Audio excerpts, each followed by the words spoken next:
I gave people all the stuff they really needed. Social Security checks, utility bills, TV guide. I want a TV guidance counselor. TV guidance counselor. Staying up to watch all night, and everything's gonna be alright with my TV guidance counselor. Hey everybody, welcome to TV Guidance Counselor. I am Ken Reed, as always, your TV Guidance Counselor, and this is the show where each and every week since February 2014, I've welcomed an interesting person to the show, and we discuss the difficult viewing choices of our collective television past using back issues of TV Guide magazine from my personal collection as the inspiration for our conversation. And this week is no exception. This week my guest is Chris Wrenn. Chris is the impresario, owner, creator of Bridge 9 Records, which if you were into punk and hardcore in the late 90s and 2000s, especially in the Boston area, you surely have heard of. If not, check it out. He also owns Sully's, which is a brand of Boston sports-related t-shirts and all kinds of stuff. So you can go to chriswrenn.com, W-R-E-N-N, or Bridge 9. I put links in the show description, so you can check it out there. They also have a physical store up in Beverly, near Salem. If you're in the Boston area, you should go check it out. But I hadn't talked to Chris in a couple years, I guess. And it's always nice to catch up with people and talk TV and talk 2004 in this case, which was kind of an interesting year for a number of reasons that we get into here. So please sit back, relax, and enjoy this week's episode of TV Guidance Counselor with my guest, Chris Wrenn. TV is my friend, and it has been always there for me in time of need. Live via satellite from probably close enough that I could walk there, but still we're doing it online because that's how we do things in 2024. Chris Wrenn, how are you, sir? I'm doing well. Thank you very much, Ken, for having me on. You're very welcome. It's nice to have you here. For people who don't know Chris, Chris founded Bridge 9 Records. We have a long Boston punk rock history that we share. But weirdly, that people probably don't know, and I think the reason you picked this issue of TV Guide, which has the Red Sox on the cover, is you also have a clothing company. That's right. Yeah, I have a clothing company called Sully's. It kind of happened by accident. Didn't plan on starting a clothing brand, but it's one of those things where necessity just kind of, created it. Yeah, it was like a DIY, like it kind of fits within the DIY spirit of that time, though, I think, right? That fair to say? Yeah, I mean, we started in the spring of 2000, kind of the seeds for it were the end of the 90s, and then hit the ground running in the spring of 2000 and started a brand that just essentially riffed on the rivalry between the Yankees and the Red Sox. Because when did you start the label? 95, 96? Correct, yeah, 95. So it was kind of a weird side gig a few years into doing that. And the issue picked here is April 11th to the 17th, 2004, which, and you'll forgive me, I think that's the week they won the World Series. No, April is the beginning of the season. The end would probably be, October. Gotcha. But yeah, I mean, it was the beginning of the Red Sox series in 2004, maybe the second weekend. It was on the heels of the Red Sox being eliminated from, the playoffs by the Yankees in the fall of 2003 when Aaron Boone hit the home run and kind of ended the season. So people were, the curse struck again, as they referenced in the cover of the issue. People were pretty bummed. Yeah, it's so there's a couple of variations of this issue because TV Guide has regional variations like wrestling, but this is the Red Sox one. It was weirdly there was one variant of this week's issue, April 11th, 17, 2004, and it's got the Red Sox. The other cover I think has Jessica Simpson on it. And there was one for the Northeast with the Red Sox, and it's the he who's fallen from grace, Kurt Schilling. On the cover, if people don't know, he stole millions of dollars from the state of Rhode Island, among other terrible things. And Keith Folk, who I'm unaware of, also a pitcher. He was one of our. It's funny. He would come out to the pitcher's mound. He was a closer, I think, and he would come out to Mother by Danzig. Okay. So Sully's made one of my favorite, but probably one of our least popular T-shirts, which was just the Danzig skull, and it said "folk" in the front. And so, like specific, the 30 people that bought it, it was their absolute favorite shirt. Kind of blended their two favorite things, but it wasn't a mainstream idea.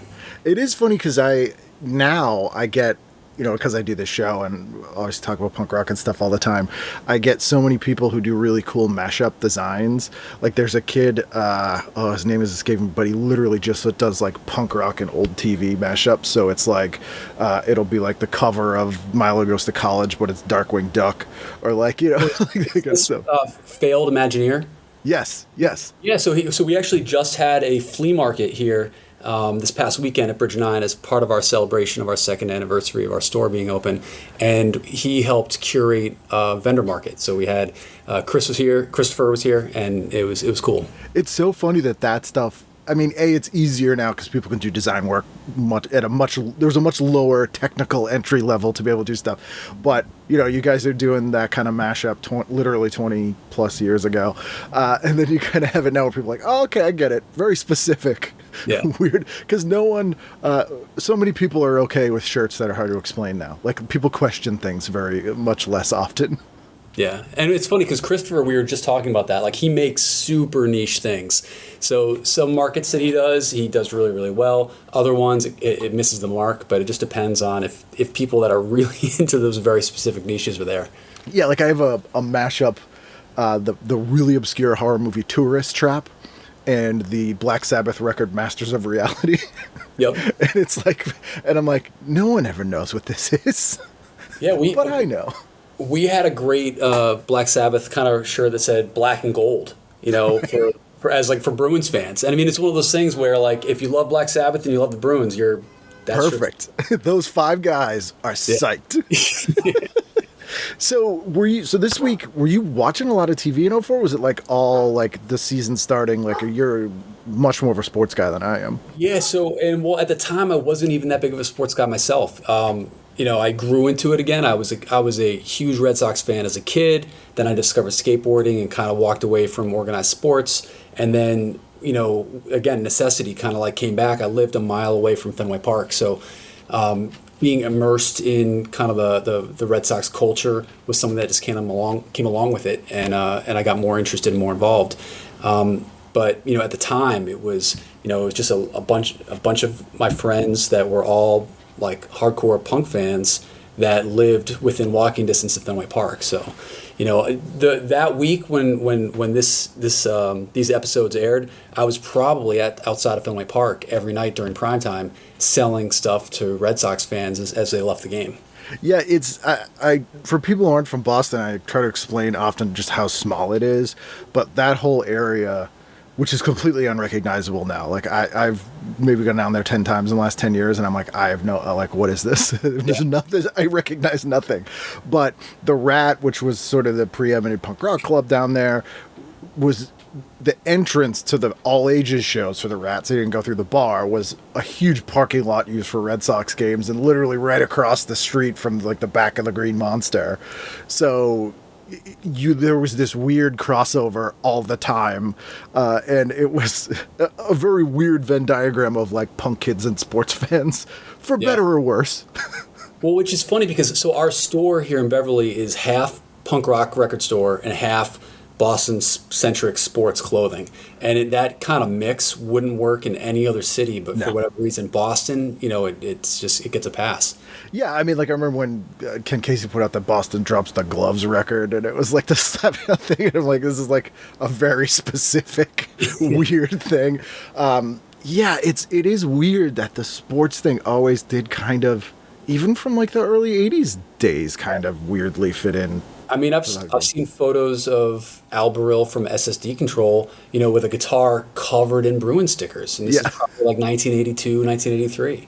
Yeah, I remember the first time I met Springer, we were doing a show at the Depresso Bar in Worcester, if you recall that place, or the Espresso Bar. I call it the Depresso Bar. And yeah, it was just like, who's this old guy in a Pats jersey? What's funny though? He was probably younger back then. Oh yeah.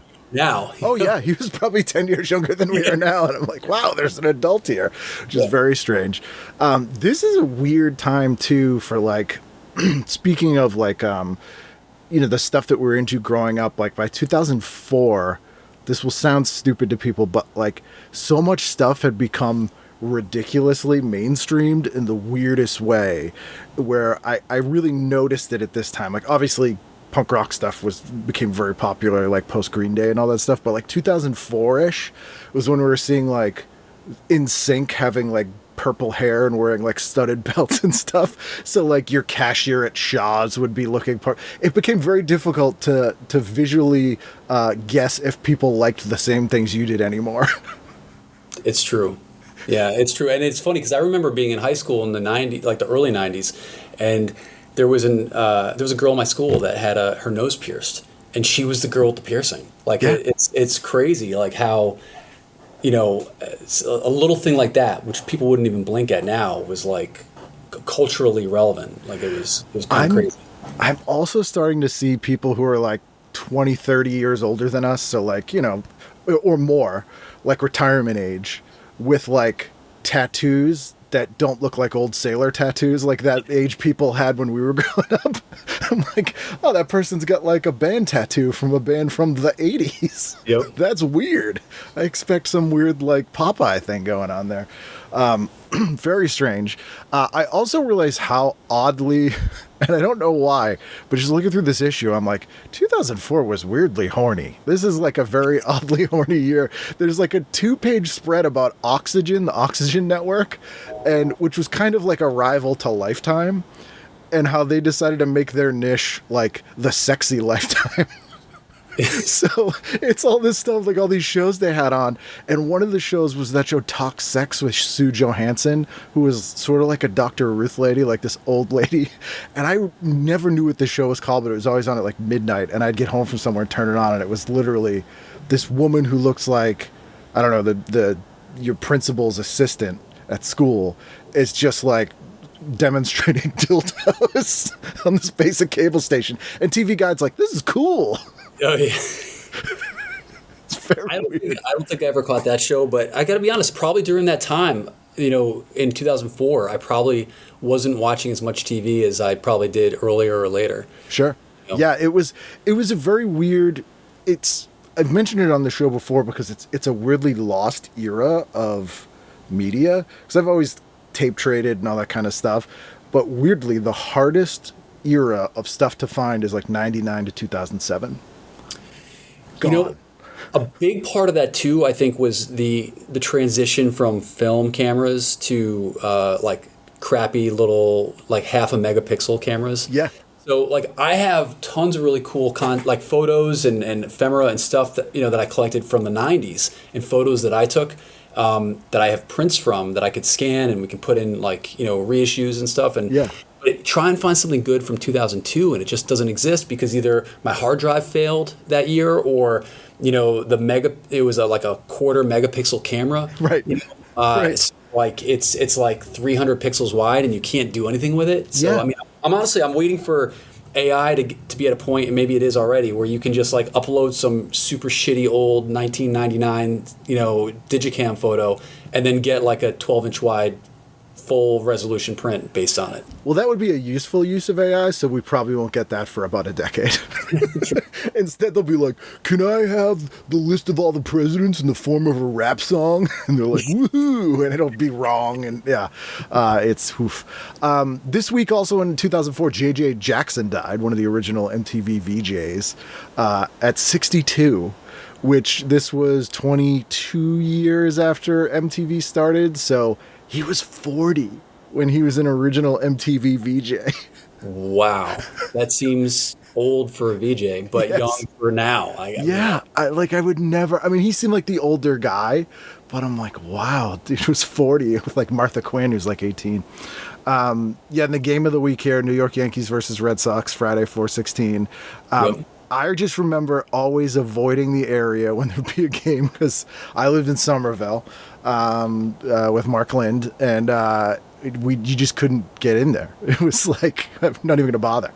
It's like so. I lived in Salem for many years, and I'm in Beverly, one town over. And trying to do anything in October when you live near Salem is crazy. And it's the same thing with Red Sox. I mean, anyone that lives in the Fenway, good luck trying to do anything 2 hours before, 2 hours after a game. Even leaving, it's like you're a sequestered jury.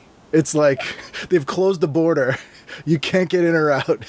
And I had to go there. I mean, every single game I was there, hours before the game ended, lining things up with our vendors, hanging out there till 2 hours after the game, trying to find a parking spot. I mean, I had a commercial, I had a crappy old van with commercial plates, so I could pretty much park it anywhere, and I usually didn't have any issues. But you can't do that now. I mean, I was down there recently, and it's like, I mean, try finding any parking around the Fenway. It's insane. Yeah, you'd always see there was still some of the old school, like, oh, I got a Boston police placard. I don't know where I got it. I just park anywhere. It would just be like a tattered 40-year-old thing, and they'd be like, you just put it in a window. No one cares. It's like, okay, can't get away with that now. Then before we get to the listings, there's actually a little interview in here with John Sayles, who's a friend of the show, had him on the show, director. And I forgot in 2004, he put out his 17th movie, Casa de los Babies, which I don't think I've ever seen. And John's such a good dude. Like, what an awesome guy. He told me a crazy Boston story about he saw Bruce Springsteen at the... I want to say like the Boston Tea Party or one of those old clubs in like the 60s. Because John graduated college, didn't know what to do, and moved to Eastie and was working in like a fish plant. Whatever. So he was seeing all these shows, and for some reason he had like, at the time Bruce Springsteen had like a very mixed race band, so he got booked at like a black club, and he was the opening act, and it was packed, and it was like all black people, and he was psyched. He was like, this is so cool, like this is the audience I want to get. And they're like, oh no, they're here to see the headliner. And he's like, who's headliner? And like, this guy named Bob Marley. Because it was Bob Marley's first show in the US, because they broke him in Boston. That's incredible. And he was like, oh. It's so weird. Then we get the whole Ashley Simpson, Nick Lachey thing. Didn't her sister marry someone from like Good Charlotte or something like that? Am I mixing her up with someone? I actually don't know. She was like weirdly punk rock adjacent. It was like a random person. Be like, oh, and then Ashley Simpson. It was very strange. And of course, because the cigarette ads are gone, so I have to point out what replaced them, which is prescription drug ads. True. There was a lot of ads in there that were like a full page of just disclaimers. Yes. This one for Flonase literally has a full page, after this, a 2-page spread of the smallest print ever that I'm like, even if I don't look at any of this, it makes me never want to use this product. Yep. It also sounds like mayonnaise, which is weird. Then again, another weird article here about indecency on TV, because I forgot 2004 was when the Janet Jackson, Justin Timberlake Super Bowl happened. Oh, that's when they broke the internet, right? Or yes. The early internet? He ripped her, and I worked at WBZ at this time, and the calls we got, people were so mad, and it seems so ridiculous now. Oh my God. You saw like 2 seconds of her boob. I mean, these are the same people that if they see a woman breastfeeding and at a mall, lose their minds. You're like, that's disgusting. Yeah. It's funny. Like, that seems quaint now. So it's like all in NYPD Blue and America's Next Top Model and Howard Stern has his show on E, and they're like, this is disgusting. But there's an interesting little sex, violence, and profanity poll they did to see what offends us. And I was like, I wonder if you did this now, if it would compare. So it's like, first of all, they used the word bothersome, which immediately I'm like, if you think something's bothersome, it doesn't really bother you that much. It's like, how bothersome is the level of violence on TV? And in 2004, extremely bothersome was only 18%, which surprised me. Then language was 19, sexual content 20. But the best way to control decency on television, parental control. But wasn't this also the era of Girls Gone Wild? Yeah. Oh, yeah. And that issue, I think, wasn't there the Courtney Love flashing David Letterman? Yep. Oh, yeah. It was, that's what I was saying. Like, 2004 was like a weird, I think it was long enough away from 9/11 that people were starting to be like, we're going to go crazy now for some reason. It was a very weird year. But it's funny they did this survey where it's just what the stuff that was offending people in 2004 seems so quaint now. And I'm like, oh, okay. And then the Trim Spa ad with poor Anna Nicole Smith, the victim of reality TV. But then there's a good article in here by Jonathan Schwartz about the rivalry of the Red Sox and the Yankees. And that was a national piece that ran in all the TV guides, which I think is kind of interesting. Well, I mean, it was such a big deal. I mean, the rivalry between the Red Sox and the Yankees is one of the biggest in all of sports. When I say we, but Boston had just lost, just crashed at the end of 2003. And then there'd been a lot of moves, Curt Schilling. Obviously, he's kind of a villain now, but he was like the great hope, I guess, in 2004 in spring. In fact, we had a T-shirt. I made a shirt that said "Killin' with Schilling," and it had he was number 38, so I had the silhouette of a 38 special on the front of it. And I had his, number 38 in the back of the shirt with like a baseball where the caliber would be. Oh man, you kind of nailed his aesthetic without even knowing it there. True. I mean, I sold over 2,000 of those before he even pitched the first time. Like that was like one of our best-selling shirts sold at the Garden, during Celtics and Bruins games before baseball even started. So people were really excited about him coming. So unlike the folk shirt, which was very, very niche, the Curt Schilling shirt was a huge, huge hit. You're going to see a bit after this episode comes out. You see a big run of people trying to buy those folk shirts on eBay and stuff. But I feel like, and I don't know if this is totally true of the whole rest of the country, but like growing up here, you take for granted how popular sports are. And then when I'd go out to LA and realize there wasn't TVs in every single restaurant and bar showing sports all the time. And we were out one night and we were at a bar and they had a TV on, which was unusual, and they were showing the Oscars or the Emmys, and my wife was like, this is their sports. I was like, you're right. So it was like, oh yeah, everybody doesn't have this all the time, but we had this really long history of weird novelty sporting shirts here that even if you weren't a sports fan growing up, you were like, oh, I have fond memories of the Squish the Fish shirt or the Bury the Bears. So the Killin' with Schilling shirt was hugely popular, but it was eclipsed by our A-Rod is an a-hole shirt. You go crude, you get the whole audience. We were crude back then. It definitely skewed kind of more in your face at that time. But the reality was, Alex Rodriguez was everyone wanted him. The Red Sox for a moment almost was going to have him at the end of the 2003 season, and then at the last minute the deal fell apart and he went to the Yankees. So apparently he wanted to come to Boston, and I didn't realize that. So immediately I was like, oh, A-Rod, he's public enemy number one, at the time. So I'm like, all right, let's make a shirt. It said A-Rod is an a-hole, and same thing, sold thousands of them before he even showed up at Fenway Park. But then that is in the article here, and I didn't know that. They talk about how the previous season he was going to come up, and then they talk about Bunky Dent, and then I knew the stuff about 86. But it's a really well written 1-page synopsis of the whole thing as of 2004. It's a good little primer. And then there's a weird thing that I don't know if it ever came out. And again, it's strange that this got so much press then if this is the beginning of the season and they ended up winning, because that's weird. It was almost like it was like they had planned it or something. But they go, where is it here? Stephen King is writing a book about this Red Sox season. Yeah, he did a book about the 2004 season. Did he? I didn't even know that came out. But what a weird thing, because so all this stuff was planned before they even had a chance to win or even were in the playoffs. They were like, yeah, why not? Yeah, I mean, it was so for us too. I started selling everything that I sold outside of Fenway for the first few years was overly negative, and it was all pointed right at the Yankees.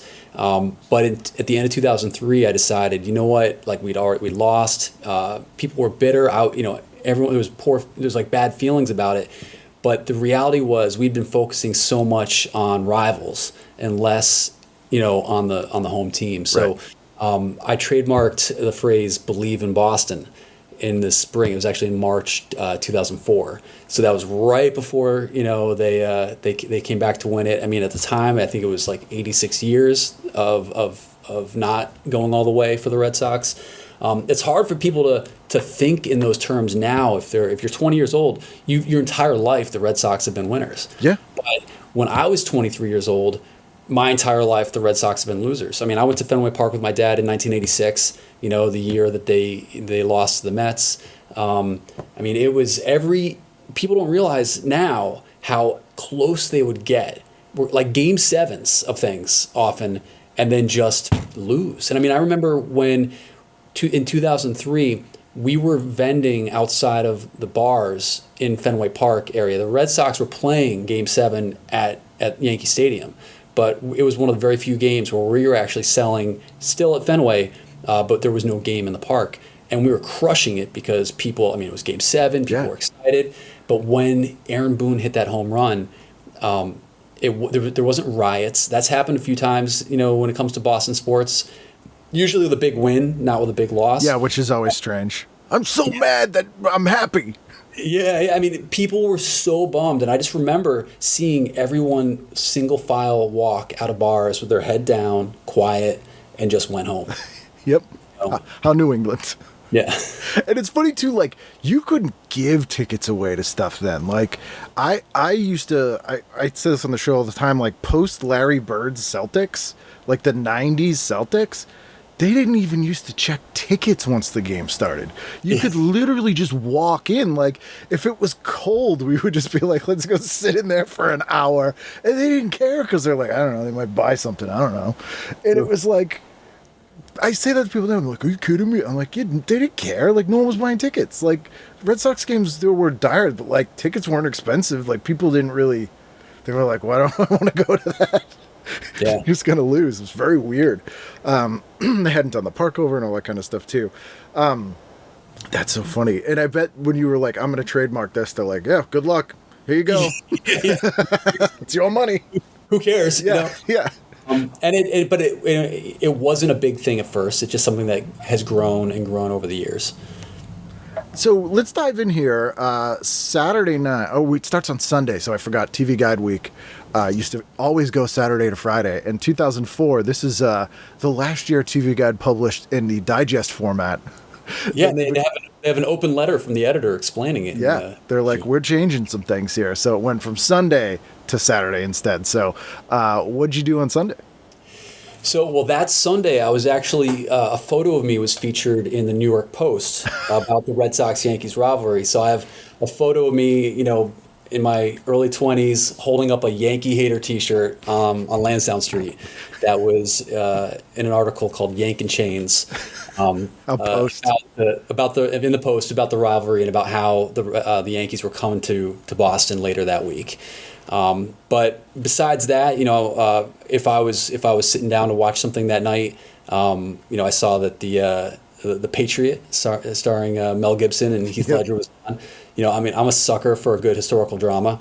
Throwing some war scenes in there, and that movie is almost like AI did design a Mel Gibson movie for dads to watch on a Sunday afternoon. Yeah, they're like, you really like Braveheart, but you want to see like a Civil War thing. Yep. Here you go. There you go. Put Mel Gibson into any war scene. Yes. And then we'll do a movie at the end where we link them all together, and it turns out it's like a quantum leap, and he's actually a time traveler. And you're like, whoa, it was a sci-fi movie the whole time. Which is funny. So my wife and I are fans of that TV show Outlander. Oh, yeah. Which I don't know if I should be admitting that, but like I enjoy watching it. It's fun. But it's like not something I would have thought. If you described to me, it's like, oh, it's like this romantic historical, narrative, but there's like time travel thrown in. I would have been like, nope, not me.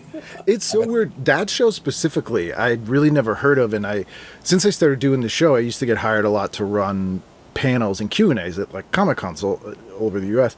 And there was a few that had like Outlander panels. And they're like, oh, we run the Outlander panel. I'm like, all right. So I do like a little crash course, but then it would be packed. Like, people would go nuts. And I'm like, people really like this show. And, like, the actors from it would get mobbed. And there'd be people who I'm like, that person's famous. But they're like, oh, we got to go to the Outlander thing. So I'm like, oh, they might have something here. People are very loyal to that show. Yeah. Which is strange. So yeah, they're onto something. Yeah, the Patriot I don't think I've ever seen. I think I was team, not Don Johnson, team oh my god, Dance with Wolves. He's got the yellow. Oh, is it Kevin Costner? Kevin Costner on his giant epics, because he would always feel the need to make them sci-fi and post-apocalypse, and they were always bombs. But I'm like, Waterworld, The Postman? Yeah. You're really sticking with this Mad Max thing. Wasn't Waterworld like the most expensive movie ever made at some point? Yeah, it was the biggest flop of all time for years. I don't know what, something beat it eventually. But yeah, it was like, they literally built like an entire island of set. It was like I think it was some close to $200 million for that movie. And it was surprisingly not that bad though, upon revisiting. It's stupid. Yeah. But if you go into it that way, you know, it's not too bad. Sunday, yeah, I think this time I was probably still like Simpsons. Arrested Development had started and I liked, but was like not doing well.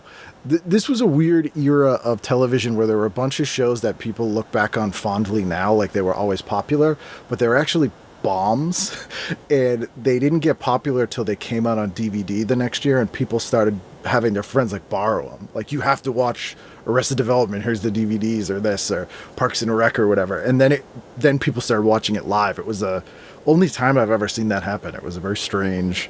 It was like people making mixtapes for people. Well, this was the era of Sopranos, right? Yeah. I mean, how well did Sopranos do, you know, when it was airing versus after the fact? Not nearly. It was critically acclaimed and it was popular, but not a lot of people had HBO. It was something like less than 20% of the viewing public had HBO. But it came out on DVD, and now everybody started. Same with Sex and the City. So both of those shows were HBO shows that everyone started getting on board with because they could binge the DVDs, which was an entirely new phenomenon. And you saw these shows that would be like HBO was inherently niche, because who's paying for, you know, those of us had black boxes could get it, but who's paying for that? And so there was no way to see it otherwise. But this DVD thing, they were like, wow, we can go to the library and rent it. Yeah. Kind of a precursor to binging on Netflix. Or Yeah. On. Because Netflix used that model where they were like, well, we noticed it's really weird. People will watch like all the episodes on a disc. They're doing like 6 at once. Like, what? No one did that before. This is really strange. And they started building shows with that in mind, for better or worse, which is a whole other thing. Also adding here for, I was surprised this place was in New York, but have to mention it's a place called Big Joe's Smoke Shop. Okay. You call, we ship, you save. And it's just like a mail order cheap cigarettes company, which seems not legal. Yeah, so they couldn't advertise cigarettes at that point. No, right? There's no Camel cigarette ads in there, Nope. but you could have Big Joe's Smoke Shop. Yeah, he could advertise a store that sold cigarettes, but not the cigarettes themselves.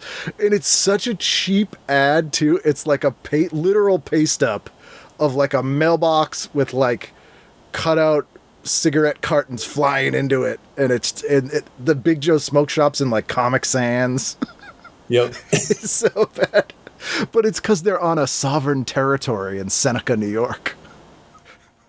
Oh, interesting. So it's funny. I remember I'm originally from Central Connecticut, and I remember I was probably in high school when the casinos were being built. And before the casinos, it was literally just, you know, tribes, like Native American tribes, selling cigarettes for cheap, like on their land, and that was the thing. Tax free, because they didn't have to pay taxes. That was the whole thing. It was like, what a weird thing. It was like these people that we treated so badly, but like they can sell cigarettes cheap now, so it's okay. I also feel like Big Joe's Smoke Shop sounds vaguely offensive. Like, I don't know what about it. They got a turkey as their logo. Yeah, I don't think that would fly today. And then I totally misread this Pirates Cubs full page ad on Superstation PBS, and I'm not ashamed to say that my brain conflated the words Pirates and Cubs, and I saw pubes. I was scrolling and I was like, pubes? What the hell is this show? But that's not what it was. Monday, what'd you do? So Monday, The Crow. You know, it was on at 8:00. Yeah, I was a big fan. It's funny. I worked at a video store from like 1992 to maybe 1994. So anything that came out on VHS, I saw or dubbed, I think during that time. This was in Connecticut? This was in Connecticut, yeah. And then in the fall of '94, I moved to Vermont for college. So I was at a small liberal arts school. It's no longer there. It was called Green Mountain College. They went out of business a couple years ago. But when I went up there, I brought like 200 VHS tapes, and I made my own video store in my dorm room.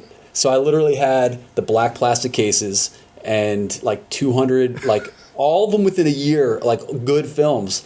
And I rented them to kids in my dorm room. Nothing wrong with that. The Crow is one of them. That reminds me, have you ever heard the story of Miss Pac-Man at MIT? I have heard that, yeah. Like, people don't know these guys that went there, they figured out they could buy arcade games and stick them in the dorm room and made shit tons of money on them. And then the Pac-Man game wasn't making enough money because people had played it so much. So because it's MIT, they wrote their own bootleg Pac-Man game that was Miss Pac-Man and were selling the things. And Atari was just like, we'll just hire them. Yeah. It was like, so it's very along those lines. Very, very innovative. I love The Crow. I saw that opening day. I feel like the movie still holds up, even though it's pretty compromised because of the stuff on set. I had Bai Ling on recently, who was the like the evil witch woman there, and she's like, I spoke almost no English when I was in that movie, and she had a huge dragon back tattoo in it, which took like hours of makeup every day. So she said that she would be in the makeup trailer next to Brandon Lee, and they'd be there for hours. And so he'd like chat to her, and he was like, "Oh, you're Chinese?" And she's like, "Yeah." And he's like, "Oh, I am too." And she's like, "No, you're not. You're some white guy." And he's like, "Yeah, my dad was an actor in China." She's like, "Oh, who was it?" And he's like, "Bruce Lee." And she's like, "I don't know who that is." And he's like, "What?" She's like, "I've never heard of that person. That's not an actor in China." And he's like, "Okay." So she went home and she was talking to one of her friends from China. And she was like, "Yeah, he said his dad wasn't Bruce Lee." And her friend was like, "Oh, I don't know what the name is, but he's known by his Chinese name in China." She goes, "That's this guy." And she's like, "Oh." So she's like, "Yeah, I do know who that is." But I just imagine he was like, "What?" Probably didn't get that very often back then. No. And Brendan Lee used to work at the Paradise. Did you really? I didn't know that. Yeah, the front room of the Paradise was the Stitches Comedy Club. And he worked in the kitchen there. When he was going to college. Nice. Which is super weird. Very, very strange. Yeah, great movie. 30th anniversary. Highly recommend the 4K UHD. Very good. The Bernie Mac show's on this night, which I have to mention is like one of the best sitcoms of the 2000s that like is totally underrated. And I worked at BZ this year, and the station would do these things called upfronts, which they show all the pilot. They have a big party and they get all the advertisers and they show the pilots for all the new shows coming on so they could sell ads. And this year, 2.5 Men was one of the shows, and I was like, this is garbage. This is going to fail in 3 episodes. And out of all the pilots they showed, it's the only one that continued to go on, and it was on for like whatever it was on for, 15 years or something. You can't pick them all. No. It's like, this is real terrible. You passed up Miss USA as well. I know there was also Celtics and Miami Heat game that day. I think it was earlier in the day. But both, so we were, as vendors, we were selling at the Celtics games. We were selling after the Bruins games. And they were, I think, the Celtics were right at the end of their season. And the Bruins were in, I think, round 1. And ended up losing to Montreal. Was this the year that Paul Pierce got stabbed? Wasn't that around then? It was within a year. Yeah, within a year. That was a very weird, he was at like some shitty nightclub downtown. They were like, yeah, he got stabbed. And I think he still played. It was like the next day or something. Yeah, he did.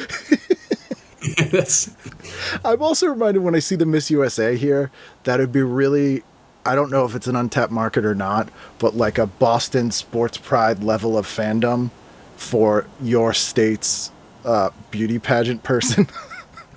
I feel like that would be creepy. Oh, absolutely. But there's just some dude like, come on, Miss Massachusetts. I'd watch a lot more, though. I tell you that. Yeah. Fuck you, New York. Your dress is ugly. You got no talent. just heckling. Yeah, I'm gonna pitch that. We're gonna make so much money. Interesting. I mean, I know the rivalry extended, into punk rock in between Boston and New York, and obviously sports.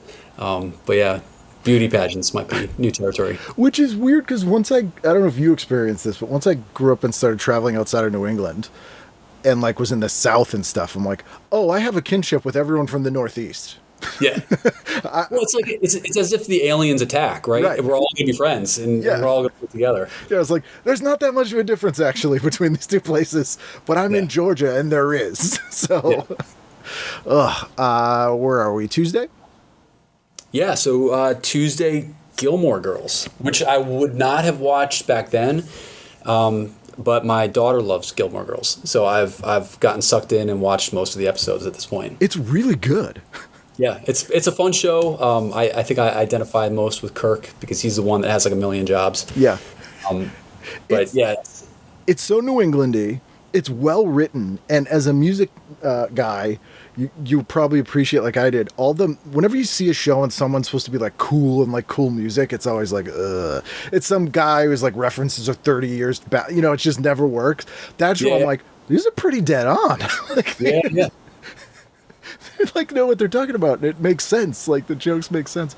And then the people who cameo on that show, Bruce McCullough from Kids in the Hall, Tracy Lords, Sebastian Bach has a reoccurring. Is a recurring role. So weird.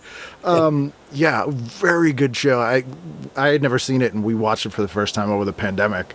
And it was a show that for years people were like, you would like it. And I'm like, shut up. I'm not going to like Gilmore Girls. I probably said the same thing too. And it was, my daughter, she's 13 now. She probably started watching it last year. And like, within a winter, we saw the entire thing. Yeah. And you're like, oh man, is she going to get back together with him? Like you get into it pretty quick. Yeah. And it's funny. She's quitting Yale. What's happening here? What's she going to do? Grandfather's going to be so mad. Yeah, the quality show. Although I have not watched the reunion update show, which everyone told me to avoid. Yeah, so I don't think I've seen it either. Maybe like part of an episode because I think it's broken up into like seasons or so, like seasons of the year. Yeah, I think it is. And I don't know. My daughter saw it. She liked it. Oh, okay. All right. So that's one positive. People were like, they made Rory such an asshole and you're going to be like all mad about it. I'm like, okay, all right. I won't watch it then. But good call. And you passed up the show that I will not name, the reality TV business show that caused us to be in a mess for years, which started in 2004 with Donald Trump because we had a writer's strike. Yeah. Which was almost directly responsible for giving us that presidency. You know what? So I saw the full page ad for it in that issue, and I was like, this is where it started. Yeah, 100%. It is so weird to go back and look at it, and it really was directly as a result of that writer's strike. The networks leaned into reality TV, which still has writers, by the way, but they weren't in the union. And it's just total bullshit. And I'm like, wow, that like creating a character for the 10 years of before that was just screwed us all over. And here's are like, hey, here's a dumb thing. Isn't this stupid? This dumb, stupid show. And I'm like, oh, you naive people. It is weird to see, though. It's like when we were growing up and there'd be people who were like, Ronald Reagan, the actor. Yeah. I know what they feel like. Yeah, it's like in Back to the Future. Yeah. You're like, that guy from the stupid monkey movie? Which I'm like, no, he's actually, that you're exaggerating. And they weren't. Wednesday, what are you doing? So Wednesday, Princess Bride. Classic. Such a good movie. Yeah. That seems to be a movie that my friends who have kids, that's like one of the first movies of their youth that they show their kids, and their kids almost universally all like it. Yeah, I showed it to my daughter. She was a fan. But I mean, why wouldn't you be? Yeah. That movie's got everything. It's pretty timeless. Like that is one of the few films that just kind of always works. Always works. I got to do a screening of that with Carrie Elwes, and we did a Q&A. Amazing. He has such great stories. Like the Under the Giant stories were amazing. Like Under the Giant passed out at the hotel they were staying at in London because he drank a lot, and they couldn't move him, obviously. He's Under the Giant. So the concierge just put velvet ropes around him and then he just slept there for the night. And in the morning, he got up and just walked out. Amazing. Just passed out Andre velvet ropes in the lobby for the night. Good movie. And then, so yeah, you're a movie guy because you worked at the video store. And then when you worked at Tower Records, did you work in the video section? No, so I worked in the art department. I was down hidden away in the basement. We were responsible for doing like the window displays and all of the marketing displays that were inside the store, which I loved because in most record stores, they just hung up like whatever posters the labels and the distributors would send them. And we would get those too, but we wouldn't really use them. I'd actually sell them on eBay to try and make money to put out records on Bridge 9 at the time. But what we would do is we had these open accounts at 2 of the local art stores, and I could just go and get whatever art supplies I could ever possibly need. There was literally no budgetary restriction. And then we would bring it back into the basement and then just make these displays. You know, I remember we had Danzig was there in '99, and but there was like 4 of us working on it, but we built this altar and this like stone wall with these upside down wooden crosses with, you know, skeletons, on them. And it was crazy. I mean, it was all 3-dimensional, like carved out of 2-inch thick styrofoam, and then painted to look like a big stone altar. And we would just do stuff like that. It was awesome. I missed that. Like, I loved Tower Records and the Tower Video especially, because Tower Video would do the same thing. Like, they would have these like unique, bespoke display things for like whatever movie who was ever in your department liked that was out that week or whatever. So I'm like, basket cases on VHS, so we have a 6-foot tall 3-dimensional poster hanging from the ceiling. Yeah, sure, why not? It was cool because they would tell us, all right, we need you to make these 10 displays this week or whatever it is, and then we could make other things just for the fun of it. So like I made a Blood for Blood one, American Nightmare, H2O, Proclamation, random. I mean, I had put out their CD, so I put like a foot wide, their album cover. Like, how did this get here? And it was just like, as long as we did like whatever ones we needed to do. And it was cool too, because like I had a lot of flexibility with time. So, I could focus on label stuff. I could do things for Bridge 9 while I was working, as long as I stayed later to just finish whatever I had to do. So nobody really oversaw us because we were in the basement. So like I could just come and go as I wanted to. I could come on the weekends and just work at my art, at my desk and just build things for the label. It was pretty awesome. But that place, it was more of like I think of it more of like a museum to pop culture than just a store. And it's scale of it is hard for people to realize. I mean, if you go to like Amoeba in LA, then that's all right, cool. That's like a football field full of music. That's kind of what it was, but in downtown Boston. I mean, 4 floors. 4 floors, like 25,000 square feet. Every square inch of it, there was, of all the walls, there was, this artwork that was promoting albums. It was very, very cool. I didn't totally take it for granted, but Tower was like the more mainstream. It was kind of like Newbury Comic Book Tower, but I'm like, Tower though really single-handedly kept so many indie magazines, VHS labels, Anchor Bay, like in business almost exclusively, like distributing. Like there were so many horror magazines I could only get there. They would distro labels that I can't believe were in Tower Records. Like it was stuff in the listening station. I'd be like, really? Killing Joke? Okay.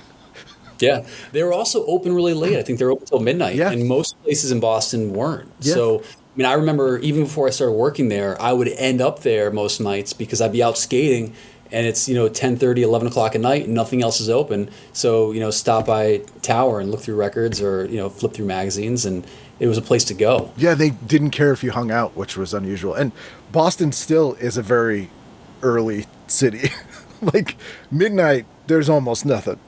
No one's around. So having anything open till midnight was like a godsend at that time.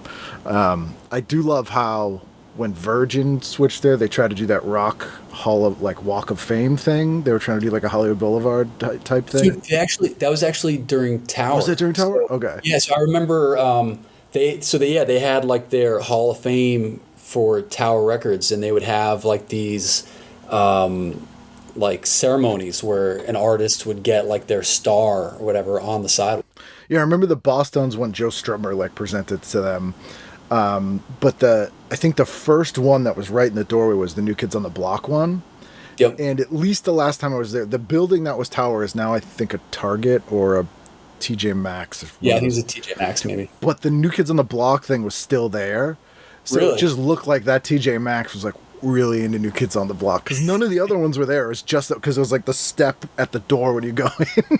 So you're like, what? It's like, oh, it's the New Kids to TJ Maxx. That's funny. You're just like, we'll keep it. It's, whatever. We're a local company. Oh, and this guy I forgot about. Was it Yao Ming, who was on the Rockets? The basketball player? He's like a big Chinese guy. Yeah. He was like a weird... They tried to make him like a pop culture thing.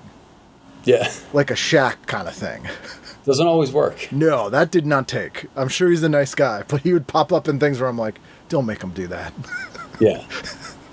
Please don't make him do that. The poor guy.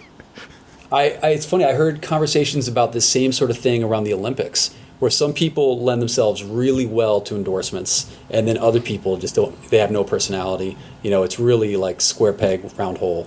Yeah, it's not, it doesn't automatically come with it. Because who was the gymnast who like kind of didn't want to do press stuff, and she like stepped down for mental health reasons, and they gave her tons of shit about it, and she's like, I'm training as an athlete, like, it's a totally different skill set to go out and do a press conference. Like, that's not...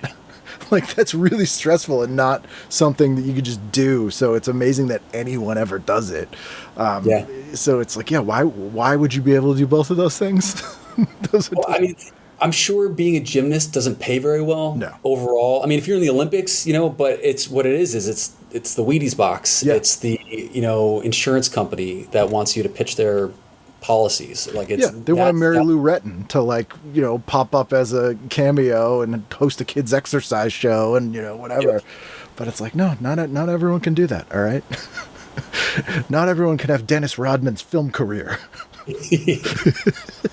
Did you ever see the buddy cop movie he's in with Dane Cook? No. Oh God. It's real bad.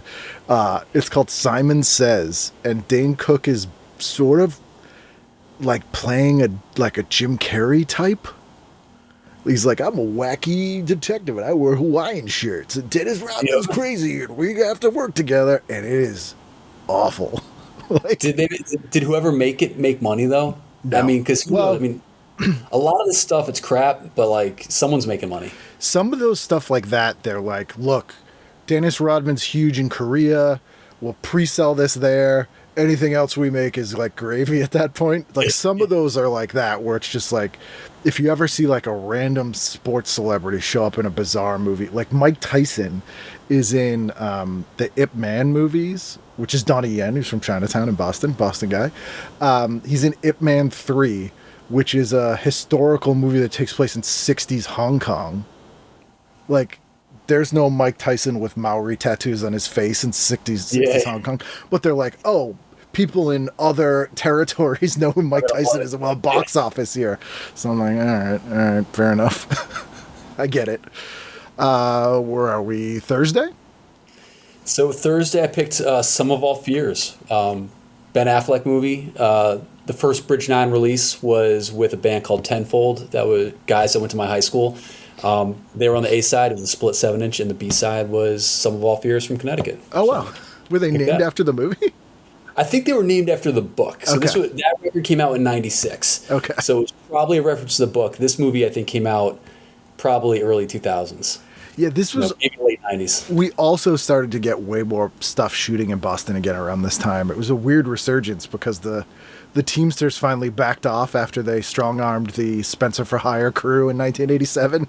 So we had that, like, all of the 90s, all we had was, like, Celtic Pride was the only movie they shot here.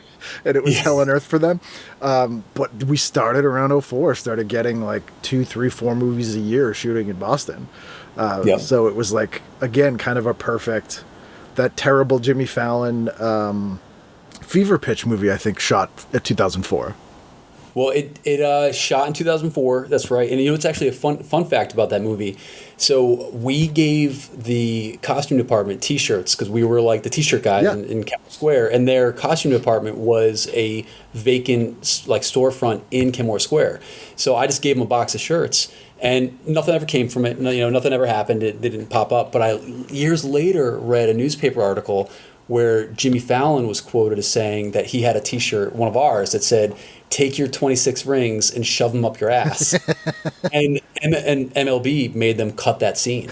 So there's footage somewhere of Jimmy Fallon wearing our "Take your 26 ring" shirt, but it didn't make it into the movie. I'll see if I can dig that up for you. I know some paper. I would love to see it. Because they had to reshoot the ending of that movie after the Red Sox won, which was ridiculous.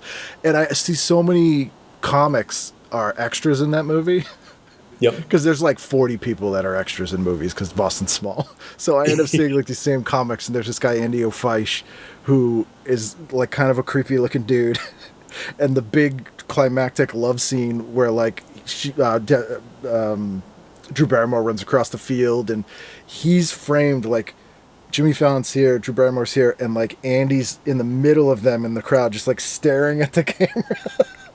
And it's very, you're like, oh man, this is taking me out of the movie, which I didn't think was possible to do.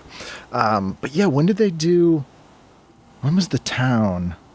So that was 2009 when they filmed, and then that came out in 2010. But so that was another Ben Affleck movie. Fun fact about Ben Affleck, weeks after this issue came out of TV Guide, he went to a Red Sox game wearing that Killin' with Shillin' shirt that we sold so many of. So a photo of him kind of showing the shirt popped up in People magazine, like a full page picture, which was pretty sick at the time.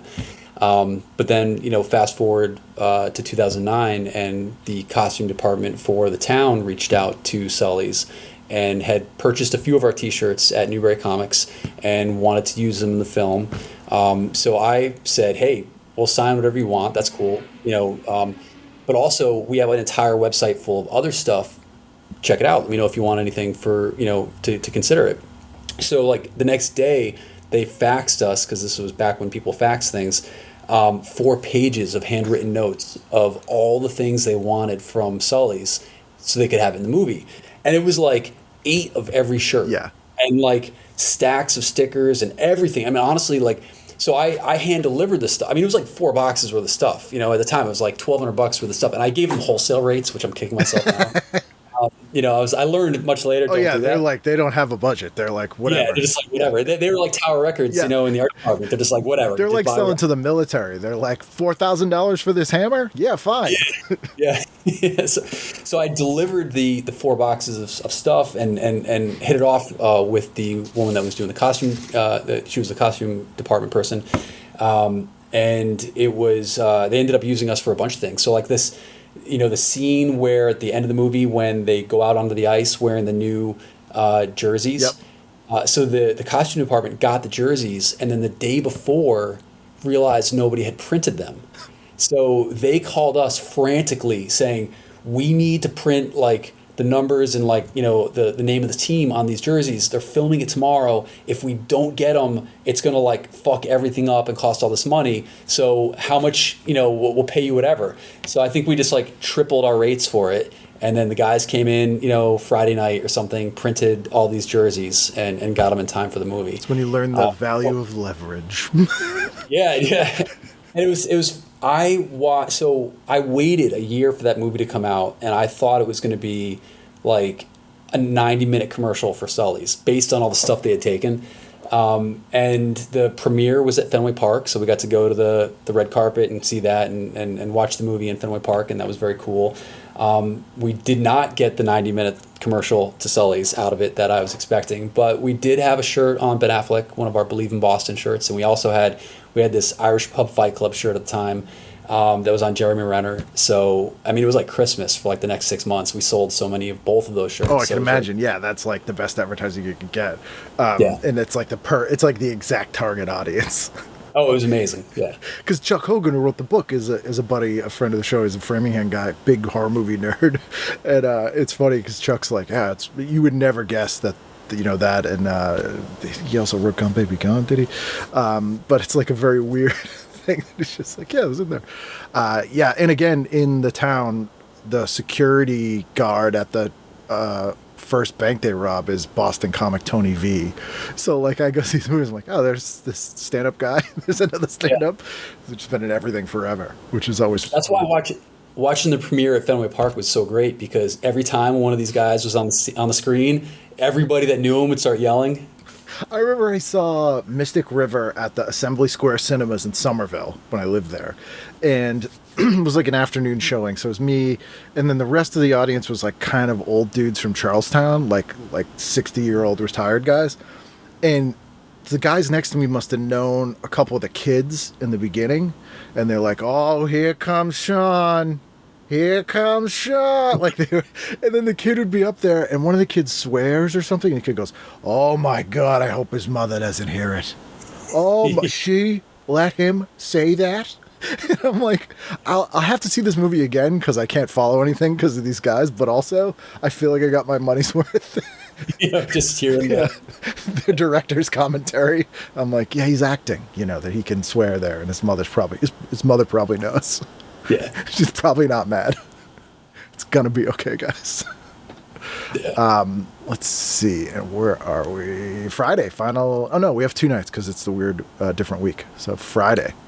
Yeah, so Friday was Yankees Red Sox. That was the first game at Fenway Park where Yankees came to town. So I was definitely doing that. I mean, I was probably not watching it. I was probably actually at the game selling things. Could you follow the game from being out in the street? Yeah, so we had like an old like AM/FM radio that we hung from one of the trees on the sidewalk, like one of the little branches, and we'd listen to the game. But there was like a 3 or 5 second delay. So you'd hear the cheering. You'd hear something happen inside, but you wouldn't know what happened for like 3 seconds. So you'd hear like booing, and you're just like, "Oh God, what happened?" And then you'd get context, or it would go nuts, and people would be like freaking out, you know. And you just had to wait that something's gonna happen. Seconds. What a weird delay to have that go through. So yeah, did they win that? They lost that game, you said, right? I actually don't know offhand. Because it was, did they start? So 2003 was a disastrous season, but there was all this pressure for 2004 in Spotlight, and then I feel like they didn't do well at first, and it was like a comeback thing. Am I remembering that? Yeah, yeah. 2004, from what I remember, was a rough start, and Kurt Schilling, he had a rough start, and then he, did well in a couple games, and people were psyched. But like, it was a tough season. In fact, I think they were ahead in the middle of the season, and then started losing it again, similar to 1978 with like the Boston Massacre. So it was actually I think they were. I remember like them trying to whittle away at the lead that the Yankees had during the season, because we would be 8 or 10 games out, and people would be coming outside of the game. Red Sox and maybe Orioles fans just left the game, and we're selling like stuff that's talking shit on the Yankees. Right. And Red Sox fans would just be talking shit to us. Like, we were trying to sell them things, and they're just like, "Fuck you," Yeah, like they're angry at everybody. They're 10 games back. Who sucks? Yeah. So it was, sometimes it was a harder sell. I remember during the playoffs, then it must have been in the fall of 2004, I was doing a show at the Comedy Studio, and there was a dude in the audience with just a little TV watching it the whole show. But everyone was like, all right, that's fine. Like, yeah, it wasn't out loud. Everyone was just like, it's Boston, it's fine. He's being polite by having headphones in. And then final night of the week, Saturday, what'd you do? Saturday, so same thing, Red Sox game. And then, Yankees, Red Sox play. And then there was, Romeo Must Die. I love that movie. That was fun. I mean, I was, I don't know, a Jackie Chan fan, Jet Li fan. Yeah. I was eating it up. Tom Arnold told me a fantastic Jet Li story about that movie, because Tom, during Tiananmen Square, Tom had just gotten a divorce, and he was super moved by humanity or something when that happened. So he had his buddy He's like, I called my biker friend buddy up, and I wanted him to give me a tattoo about like the love of mankind. So he gives me this tattoo, about Tiananmen Square. And I'm making this movie with Jet Li, and he's a cool guy. I want to be my friend. So I show him this tattoo, and he starts laughing at me. And I'm like, what's funny? And he goes, why do you have that? And he's like, I tell him it's Tiananmen Square, and it's the love of mankind and all this stuff. He goes, that does not say the love of mankind. He goes, that says man love. And it's like a sexual connotation of love as well. So Jet Li calls Tom Man Love. That's like his nickname for him. That's amazing. Well, so one of the first things that I made for Bridge 9 was an anime t-shirt, and it had like this kind of anime girl with her X kind of straight edge fist, and it had kanji letters on both sides. And I remember I had, there was a bunch of Japanese students that were at my college, and I had one of them kind of type out what I wanted it to say.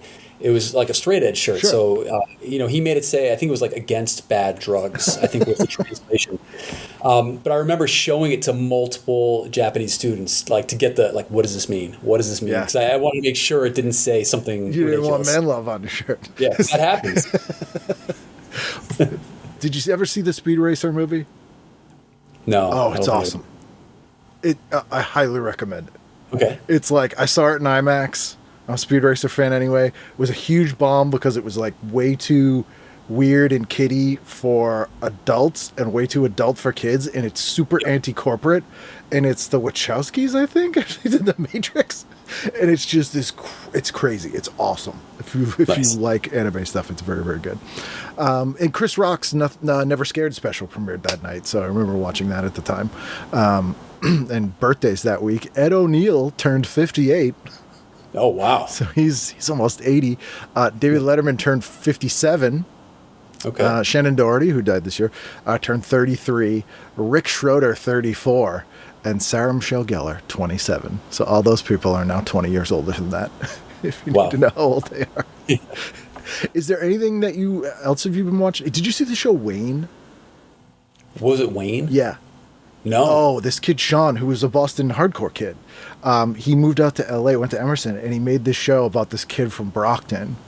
And it's like a comedy action show. It's like if John Hughes did Grosse Point Blank.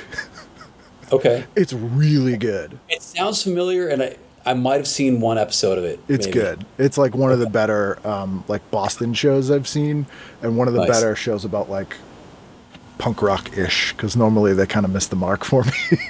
Yep. I'm like, oof, my God. So the store's open second year of the store now? Yeah, so the store's been open 2 years, which is crazy. We've actually been in the building we're in almost 4 years, because it took us 18 months. I remember you doing a ton of work, yeah. Yeah, renovating it was a nightmare. Took a lot more than we thought. I mean, it was one of those things where if I knew what I was getting into, I wouldn't have been able to do it. But I think just saying fuck it and not knowing how bad it was going to be, just let me get through it. But yeah, the store's been open. It's great. We've been doing a lot of events. I mean, this weekend alone, we had like a film premiere on Friday. We had a flea market all day Saturday. We had a live band, Saturday night, and then we had yoga Sunday morning. So we're trying to do stuff, not just be a record store. We wanted to, we want to be a community space. We have a really flexible warehouse where everything is all the racks are on wheels, so I can just kind of part the sea and just kind of open the whole back space up so we can do, cool things. I mean, last year we had, our first band to play the warehouse was Newfound Glory. Like, that was incredible. I mean, their last two shows in Boston were at Roadrunner, which is a 3,500 capacity space, and they played before that with All American Rejects at the Fenway MGM. I mean, it was like a 5,000 cap space, but they played to like 140 people in our warehouse. So it was really cool. It's really intimate, and we're hoping to do stuff that gets people together. And part of it was because when we got kicked out of our last place, it was during the pandemic. We had been holed up for months and, like a year. And it got to the point where I wanted to do something where we're just engaging with people. And so it's been great. Yeah. And I think that as things shift where, you have two generations of kids who grew up where you could get stuff online and you don't need to physically go somewhere. And it's the same for live comedy shows and anything else that we're into. You have to, or movies, you have to make an experience that you have to physically be at. It has to be like more, it has to be like Tower Records. There has to be some unique, stage setting or something that makes you want to and need to go to the space. So you're kind of hitting on that, right? Yeah. I mean, we had just yesterday, we had a couple that came from Western Canada that were, visiting Boston and had made sure they drove up to come to our store because we're 35 minutes north. Yeah. We had like a guy and his mom from Ohio come, and he was just so psyched. Bought a bunch of records, some T-shirts. Talk shop for a little while. It was cool. Are you doing anything next year's 30th anniversary of the label? Yeah. So next year, how is that possible? Dude, it is. I started Bridge 9 when I was 19. When did you start your band? With that was 95. Yeah, we were 15. Yeah, I mean, to do something when you're and even if you're not doing that band right now, everything is a degree of separation away, right? And so I know people that started booking bands, as booking agents when they were teenagers, and they're still doing it, but on like a really high level. Yeah. There's people artists or photographers, people that have had this connection to punk rock and hardcore and punk that have they didn't grow out of that. They just found ways that they could be stable adults, but also do what they love, which has been super exciting. So for me, it's crazy to think that something I started as a teenager, I'll be 50 next year, which is wild. I mean, I'm only 48 right now, but within the next year and change, I'll be 50. So it is wild to think about still being involved and being able to do something that I love. But we learned like business skills. Like it's funny when I'm like, I bought my own second phone line and I was like booking shows, which seems absolutely ridiculous. But like this, like being able to do a podcast with I was going to say is like the DIY dream realized of, I'm like, for a relatively low entry fee of equipment and whatever, I can have a show that's on the digital shelf next to, Joe Rogan and $100 million shows. And it's right there. Like it's the same distribution. When I think about how hard distro was, and I'm like, oh, it's just one URL and it goes, that's crazy. Like that whole thing is nuts. And, like all the people, like so many of the people I've had on the show, like I had Mike Watt, Joe Biafra, like people, I'm talking to them about TV, and Josh Caterer did the theme song for the show, Spoken Popes, and I'm like, it doesn't go anywhere. It's still, it's like 30 years later, it's kind of still right there. That's so cool, though. I wouldn't want it any other way. Are you planning anything for the anniversary? Yeah, so we're about a year out from when it'll be, so we're just kind of like piecing things and ideas together now. But I wanted to do something big for our 25th anniversary, and of course that was the year of COVID. So I don't blame everything. So it just didn't happen. Would love to acknowledge 30 years because it's pretty crazy that we've gotten to this point. So we'll see. Yeah. Well, if you need any help for me for whatever reason, let me know. Awesome. Well, I'll put links to the store if people want to buy stuff, if they're not in the area or they want to go visit and all that stuff. And it's been great catching up with you. Thank you so much for doing the show. Yeah, no, thank you so much. And it's funny, I was remembering, I mean, you did comedy at the old place, at the old store, yeah. So, and that's something we haven't done since, and I'd love to at some point. So if you have any ideas, let me know. You know where to find me. Nice. Awesome.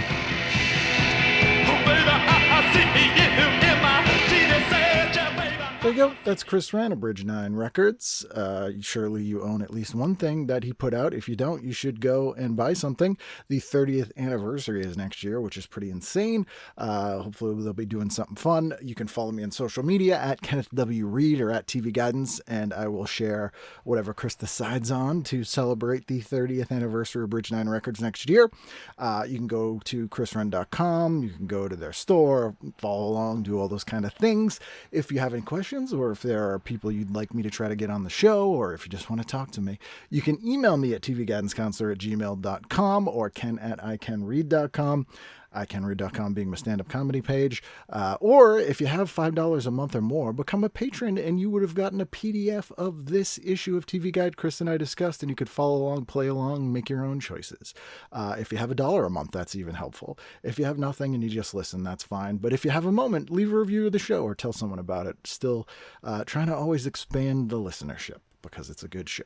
Speaking of good shows, we'll have another one next week, so I hope to see you then for a brand new edition of TV Guidance Counselor.